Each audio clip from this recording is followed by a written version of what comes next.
What it do, flight crew? FTC. Flight team stand up! Hey, man, we have the worst NBA predictions of all time, bro. Check it out. We are going to get on to it. I got my BK. You guys know how I'm coming, man. The flight edition meal. It's going to be a long vid, in a way. 23 minutes. Durant to the Warriors. I think there's zero chance it happens. You're not going to get a 45-point night from him. Those days are over. He's a human being. So I ask you, play a better wing shooter than you were in your prime. But you're asking Paul. I'm gonna say no. I don't know where Milwaukee goes from here. Whoa. So is this over? No, listen. I think it's over. The series is over. Yeah, they One lost. game? You just sat there and said that they could win an NBA championship. Yeah, I did say that, but I think there's 4 reasons why the Warriors won't. That's why certain NBA players should just stay retired and don't come back to the NBA. If you're meant to leave the NBA, stay out of the NBA. Not every NBA player is smart. They're willing to do their research or have just even solid IQ basketball knowledge. Paul Pierce is a perfect example of them. Win. Hey, draft over. Portland's taking Greg Oden. It's over. There's no other argument. Any talk show host, any emailer, any caller that goes on and says Durant should be #1 isn't doing their homework or is just trying to incite calls and be controversial. Greg Oden is the #1 pick. It's all over. Can LeBron ever pass Jordan? Of course he can. To me, the question is will and when. And the answer is in about 4 months when this Cavs team wins another title.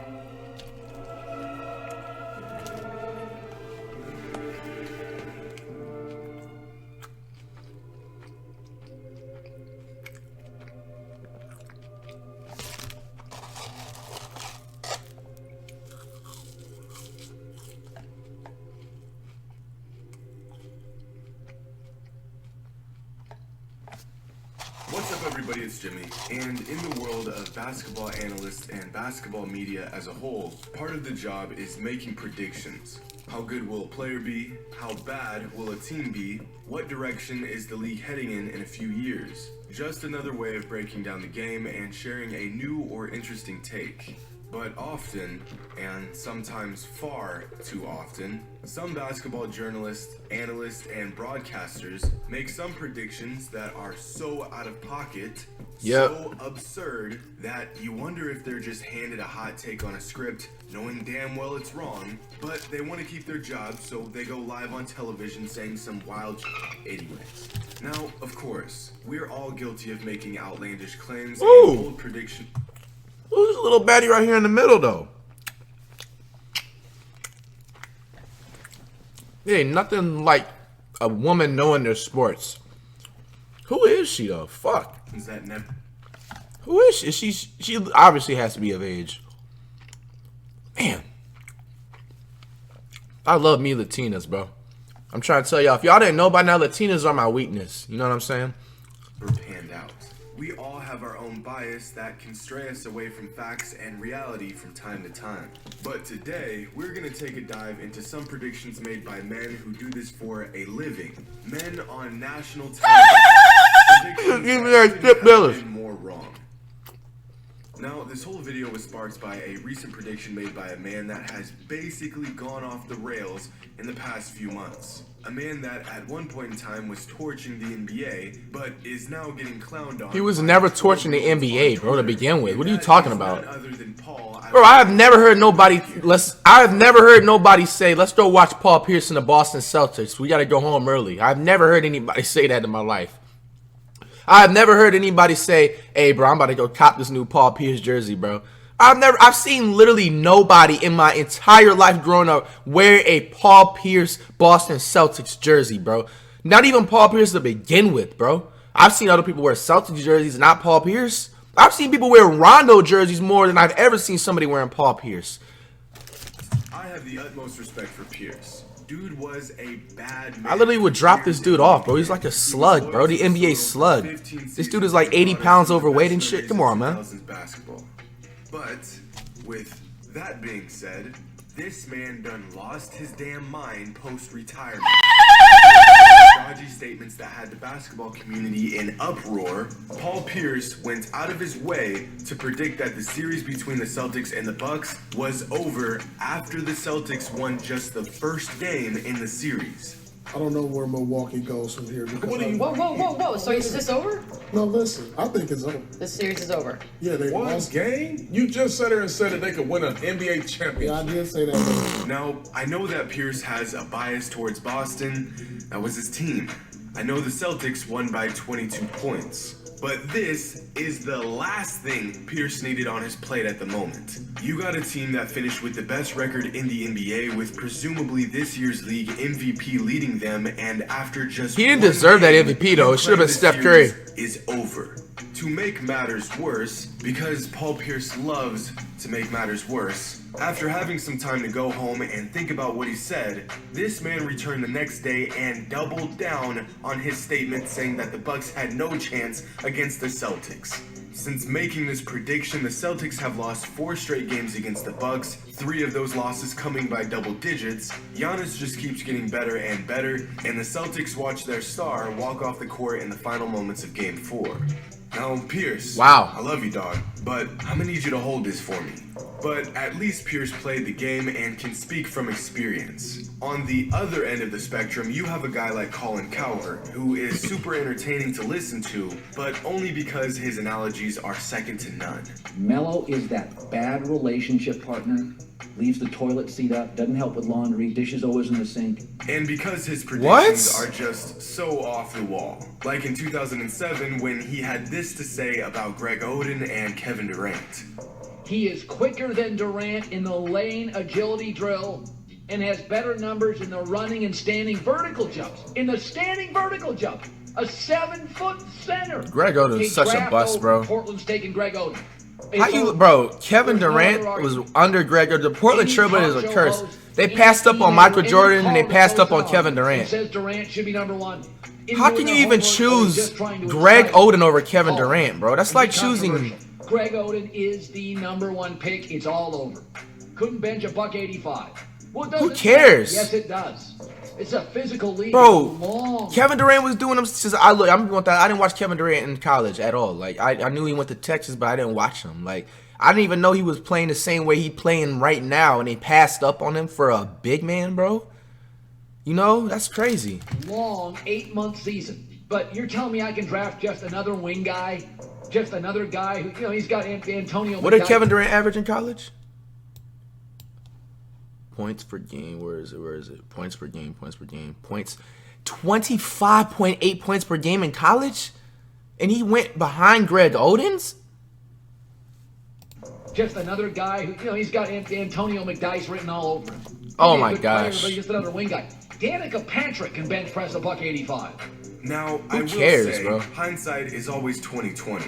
And at the time, Greg Oden was seen by a lot of experts to be the number 1 pick in the draft. But how are you going to call a 6'10", lengthy, shot-creating wing that averaged 26, 11, 2, and 2 a game as a freshman in college just another wing? Durant had superstar written all over him from day 1. Right. In fact, years later, Durant had some choice words for Cowherd and his harsh prediction. Oh, really? I knew nobody in the draft could guard me. I knew that. And I knew that you didn't have to bench press to lift a basketball. Exactly. I was ranked the last person in the camp drill-wise. I was the worst player. That tells you a lot about the significance of that stuff. But this wasn't That's the last true. time that Cowherd made a bold and strikingly inaccurate prediction about KD. In 2016, Cowherd said that there was a 0% chance of Durant going to the Warriors, and on the off chance that he did go, it would be a bad move. This is a story that I just don't buy.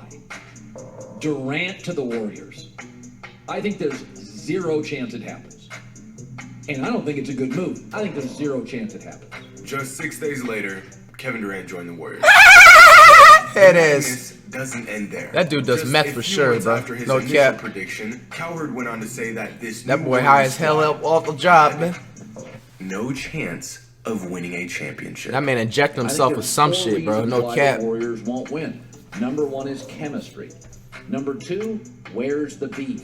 Number 3, What? LeBron's a nightmare matchup. Oh, he's a LeBron James dick sucker. Because They have no LeBron James fans have 5% IQ. All the pressure in the world. That's why I don't take him seriously. There has never been an NBA lineup this overwhelmingly favored that doesn't, in its current form, have a champion. LeBron is a nightmare But, of matchup. course, Fuck the out of here, Warriors went yo. on to win back-to-back championships over Just the play next off of 18 LeBron, you're gonna months. beat him every time. And although Force him Cowherd to does have shoot. some takes that make you want to call Dude's your literally like a internet career provider 28% and shut off shooter, your bro. service just to avoid hearing him ramble for even another second. At least, he's entertaining. He's creative. Someone who is neither of these things and has even more atrocious takes and predictions is Skip Bayless. The man that has made a career off of hating on other men. And just like Cowherd, Skip has made some bold predictions over his career. Like, oh my god. When he claimed that a 52-year-old Michael Jordan could beat a prime LeBron James one-on-one. And he right now, 52 years old, right here, right now, beat LeBron one-on-one. I mean, and beyond, come on. You know, Stephen A. Oh Smith? gosh, don't do this. No? He just might. He just might be able to. Yep, this man, unapologetically, actually said this nonsense on live television. Not necessarily a prediction, but he was asked a hypothetical question, to which he gave a piss-poor hypothetical prediction. Also, by the way, wait, what is this? What is this? 34% of NBA fans polled believe that Michael Jordan could beat LeBron James in one-on-one in 2015? Really?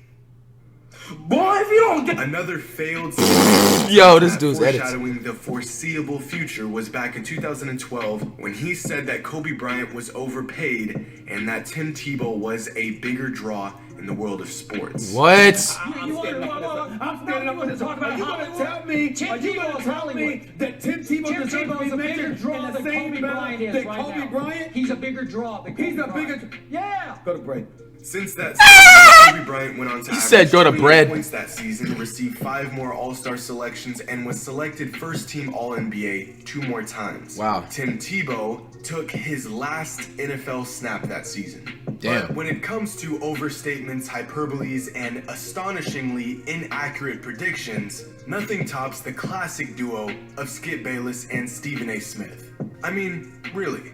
Was there anything better than watching these two men holler at each other for hours on end, getting absolutely nowhere, saying anything and everything that pops into their heads while simultaneously not saying anything at all? You must be crazy. I'm not. Watch what happens. You're going to be disrespectful. Watch You're what gay now. happens. You're going to be disrespectful. Watch what happens. You're going to be disrespectful. Those were the good times.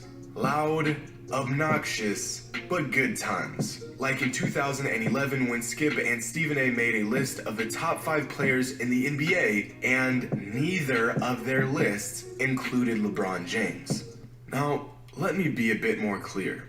In 2011, the prime of LeBron's career, Skip Bayless and Stephen A. Smith each made a list of the top 5 current NBA players, and neither of them had LeBron on their list.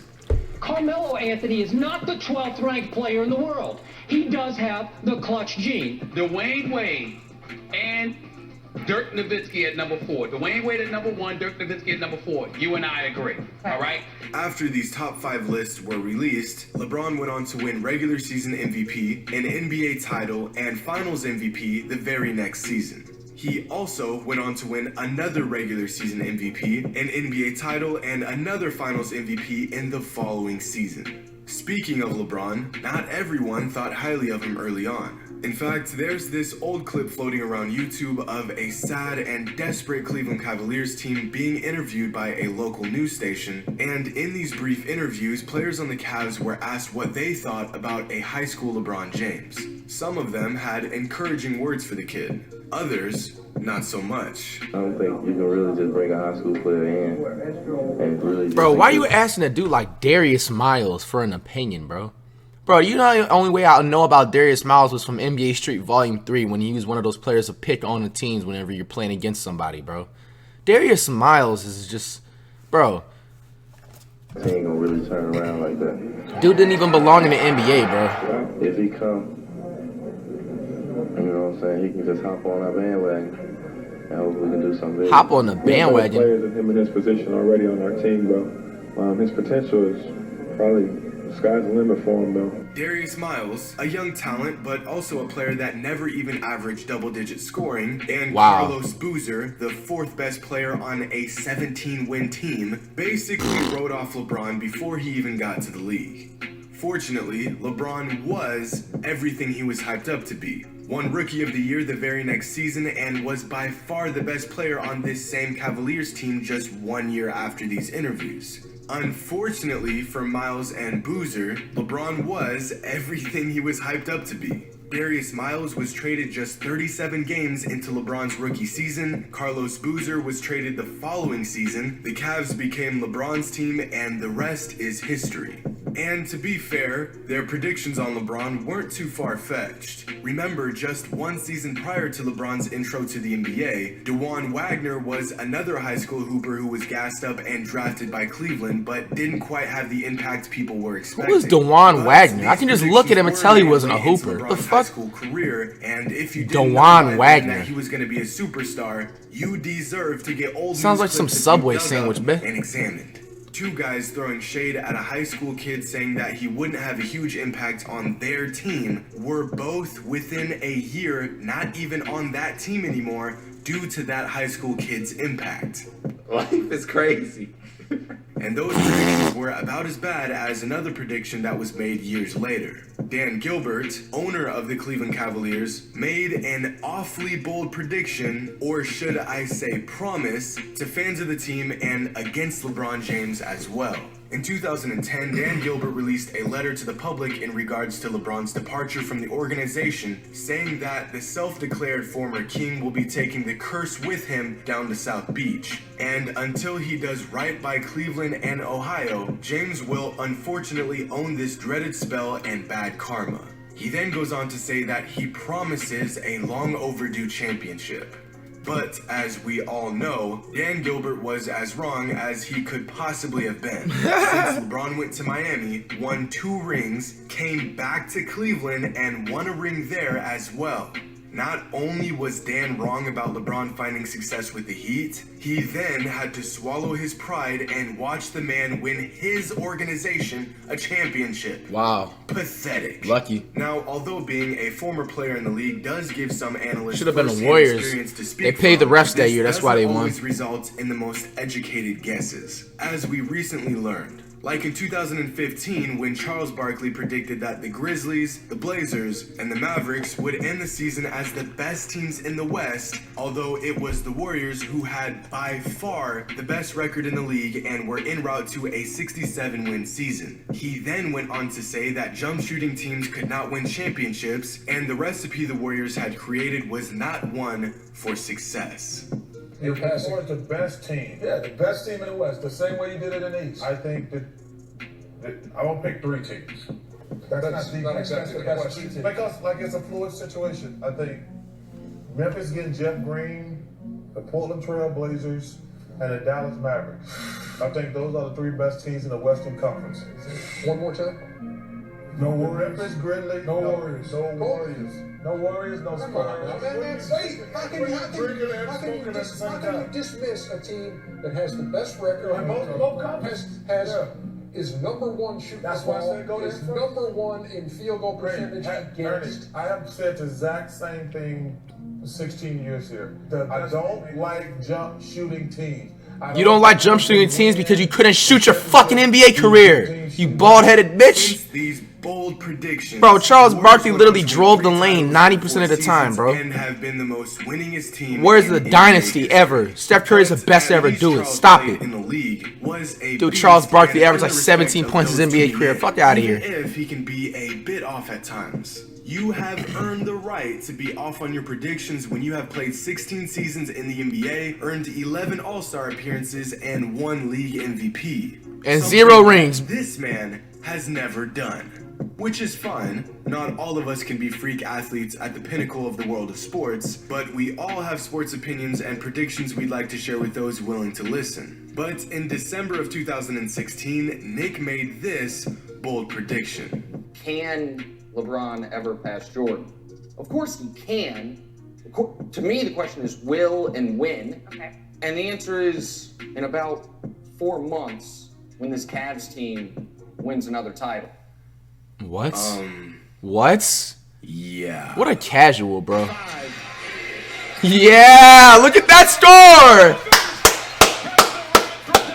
Golden State Warriors, yes sir. And what would a bad prediction video be without a few terrible draft scouting reports? Like in 2009 when this man said that Stephen Curry didn't have the upside of Ricky Rubio. What? Or when Jonathan Giovanni of Draft Express said that Russell Westbrook wasn't worthy of a starting position in the NBA. Oh my and gosh. gave the Seattle Supersonics a C grade for drafting Westbrook with the 4th pick and Serge Ibaka with the 24th pick. I miss the Sonics jerseys, bro. The success and growth of a player before he even enters the NBA is not easy. Now Seattle don't even got a But basketball this team. prediction wasn't even in the right zip code. Another scouting report that was just as piss poor was by Paul Banks of the Washington Post in 2009. I remember Johnny when Flynn. He said that Johnny Flynn was the safest top prospect of all. Whatever happened to in that his dude, draft bro? Class. Johnny Flynn. That dude Johnny flopped, man. I remember him. This is the same draft class that featured guards like Patrick Beverley, Drew Holiday, Jeff Teague, DeMar DeRozan, and James Harden and Stephen Curry. But no, according to Paul Banks, it was Johnny Flynn who was the most impressive guard in the draft. But no matter how many bad predictions we must suffer through, no matter how much an analyst misses their mark, nothing tops the streak of wrong predictions Stephen A. Smith had when he incorrectly guessed the winner of the NBA championship for 6 straight seasons. 1, 2, 3, 4, 5, 6. This man had a 50-50 chance of predicting the correct outcome of 6 straight finals, most of which had a clear favorite, and time again guessed incorrectly. I gotta give Miami the edge in probably 7 games. The Dallas Mavericks are NBA. Can the Thunder win at all? I didn't get to finish. With Westbrook as point guard, the American people have spoken, and Stephen A. wins. The Miami Heat are once again NBA champions. I think Tim Duncan, Greg Popovich, and the San Antonio Spurs pull it off. I'm picking the San Antonio Spurs to win. Imagine picking Tim Duncan over. It's back-to-back titles for the Heat. The 2013 NBA championship resides once again in Miami. Blame you. I'd probably bet my money on the Spurs, but I use the word probably because, Skip, I'm not doing it. I'm not doing it. When you go up against a great team, it takes a superstar to close the deal, baby. And it is time. It is apropos. It is perfect timing for LeBron James, King James, to show that he's got some Jordan-esque skills. Bro, San Antonio won that year, bro? How do you lose to the Spurs? I'm going with the Cavs. Hey! 2015 was a great year. Yep. I'm picking the Golden State Warriors to win these finals. The Cavaliers are NBA champions. They got lucky. Now, it's one thing to be wrong, but being wrong this many times at this big of a stage is just odd.